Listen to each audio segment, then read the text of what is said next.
போயிட மாட்டோமாட்ட ஒரு ஏக்கம் இருக்குன்றது நான் இந்த படத்தை இல்லையும் இதுக்கு முன்னாடி நல்ல படங்கள் வரும் அது ஓடாம கமெண்ட் பார்த்திருக்கேன். இப்ப மறுபடியும் ஏன்னா திரையுலகம்னாலே மரணம் அப்படித்தான் போயிருக்கு. பார்க்கறதுக்கு தயாராக போய் சேர்க்க வேண்டியது எல்லாரும் என்னுடைய மனப்பூர்வமான மகிழ்ச்சினே. பல நாள் இந்த மாதிரி ஒரு நிகழ்வு அப்படின்றதுக்கு ரொம்ப ஆசையாக இருந்தேன். நீங்கள் ஒரு வாட்டி வாட்ஸ்அப்பில் மெசேஜ் அனுப்பும் போதும் அதாவது நான் 26 வருஷம் சினிமாவில் இருக்கேன்றனால யாரும் நம்ப மாட்டாங்கன்னே. 5 வருஷம் கம்மியாக இருக்கும்போது இந்த படம் எனக்கு முதல் சினிமா வாய்ப்பு கூடி வாழ்ந்தால் கூடி நன்மை நாகேஸ்வரி அந்த மாதிரி நடிச்சு அதுவும் வெளியாது. ஆனால்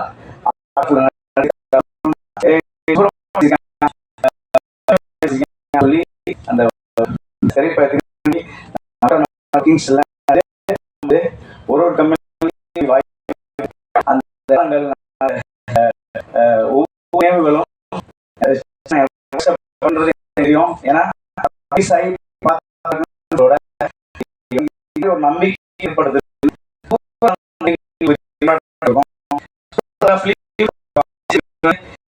நிறைய ஈஸியா ஒரு அந்த பாண்டியராஜன் ராமகிருஷ்ணன் அடிச்சு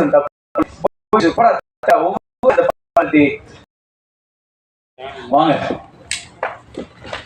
ராமகிருஷ்ணன் கடைசி தான் வருவான்.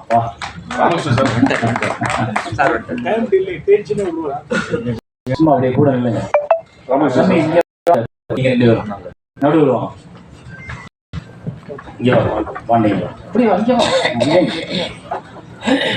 இவர் சின்ன வயசுல நடிச்சிருப்பாரு. அப்புறம் நான் பிளாஷ்பேக் முடிச்சு வரும்போது வளர்ந்து வரும்போது இவர் நடிச்சிருப்பாரு. ஸோ இந்த ரெண்டு மனதே நம்ம புரிஞ்சுக்கிறோம்.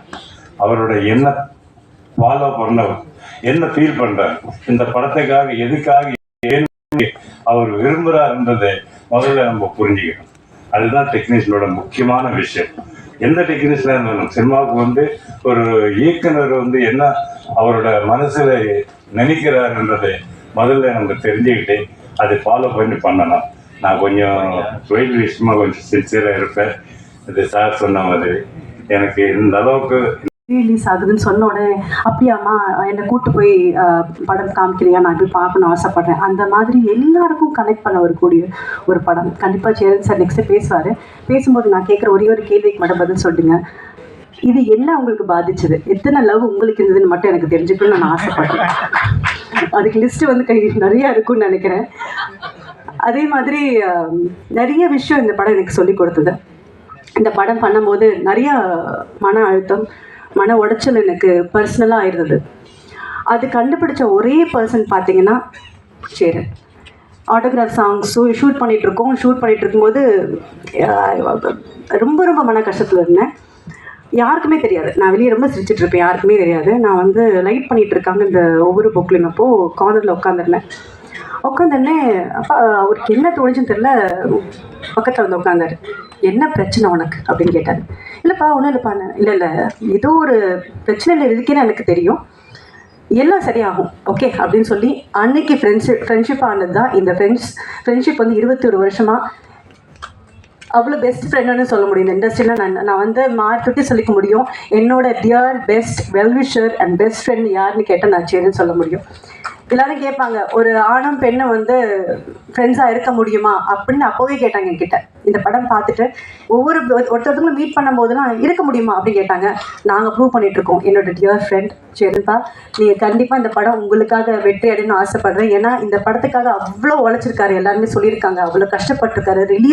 ரிலீஸ் ஆகணுக்காக எனக்கு தெரியும் அவர் எவ்வளோ கஷ்டப்பட்டிருக்காருன்னு. அதை ரிலீஸ் பண்ணதுக்கப்புறம் அவருக்கு அந்த சந்தோஷம், அந்த வெற்றி அடைஞ்சதுக்கப்புறம் எங்கள் எல்லாருக்கும் அந்த வெற்றி அவருக்கு கிடச்சதுதான் எங்களுக்கு சந்தோஷம் இருந்தது. ஏன்னா அவ்வளோ கஷ்டப்பட்டவர் அவர் இந்த படத்துக்காக. ஒவ்வொரு ஃப்ரேமும் ஒவ்வொரு விஷயமும் ஒரு கதாபாத்திரமும் நம்ம கனெக்ட் பண்ணக்கூடிய விஷயமா இருந்தது. எனக்கு பிடிச்சமான ஒரு படம், நான் நடித்ததுலேயே எந்த படம் எனக்கு ரொம்ப பிடிக்கும்னு கேட்டிங்கன்னா ஆட்டோகிராஃப் சொல்வேன். கண்டிப்பாக ஒவ்வொரு பூக்களுமே சாங் நான் கண்டிப்பாக காமிக்கணும்னு ஆசைப்படுவேன். ஒரு சாங்கில் எனக்கு எவ்வளோ எக்ஸ்பிரஷன் சொல்லி கொடுத்துருக்காருன்னா அந்த எக்ஸ்பீரியன்ஸ் எனக்கு போதும். ஒரு இதில் அந்த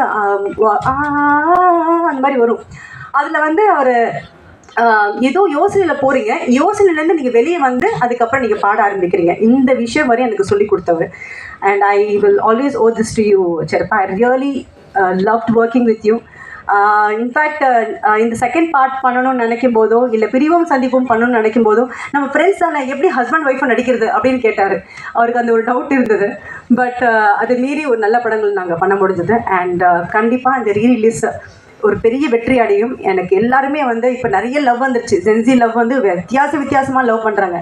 ஆனால் லவ்னா இதுதான் அப்படின்றது காமிச்சிருக்காரு. கண்டிப்பாக இது எல்லாருக்கும் பிடிக்கும். நம்பர் திருப்பியும் தேங்க்யூ.